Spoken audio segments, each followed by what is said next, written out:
Opo. Opo. Asawa ni? Opo. Mga kaibigan, nakita natin ang walang ginagawang paraan ng mga lola para kumita ng pera. Sumasayaw, may dalang kasirola. Humingi ng tig-25. Pero mga kaibigan, si Jake, ititreat daw si Yaya.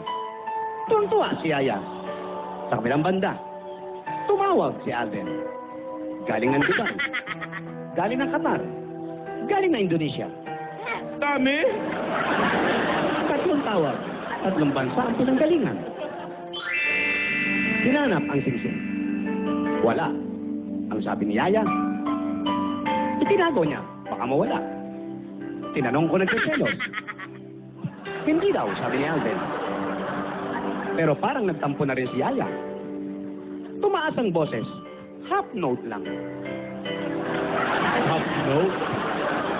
Pero ang sabi niya, ayoko ng pinagtsotselosan. Ayoko ng pinaghinalaan. Magtiwala ka sa akin. Medyo nagtampo. Si Lola, hindi alam ang gagawin. Si Lola Tidora, nakahawak sa kahoy, hindi naman babagsak. Mga kaibigan, ano kaya mangyari sa tagpong ito? Kapag balik kaya ni Alden, maging maayos silang dalawa. Iwala ang kailangan.